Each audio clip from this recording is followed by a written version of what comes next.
আপনাকে ইন্টারভিউ দেবো না। রবি ঠাকুর কে? রবি ঠাকুর কি জিনিস? এই রবীন্দ্রনাথ ঠাকুরের কথা বলছেন?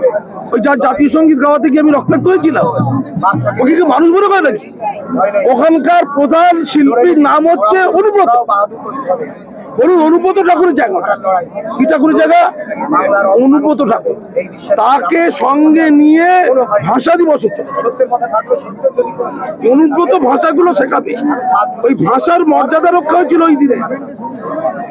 ওই পুলিশ অফিসার ছিল না, তার বউকে দিয়ে যে ভাষাগুলো ছিল, ওটা হচ্ছে ভাষা শহীদ দিবসের ভাষার মর্যাদা।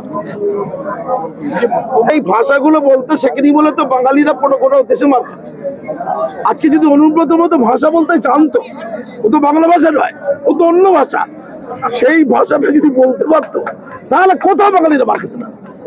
এরা বিশুদ্ধ পশ্চিমবঙ্গীয় বাংলা ভাষা বলে মার খাচ্ছে, বিরাট অন্যায়। খিস্তি পারতাম, খিস্তি। বাংলার বর্তমান কবিতা শিল্প সাহিত্যের নাম শুধু এপাং ওপাং ঝপাং নয়, কাঁচা কাঁচা খিস্তি। আজকে বীরভূমে তার উদ্বোধন হবে, আর এইসব কুচুরের দল লেখার বসে চেষ্টা করছে। এগুলো আবর্জনা বাংলা, এদের ছুঁড়ে গঙ্গা ফেলে দাও।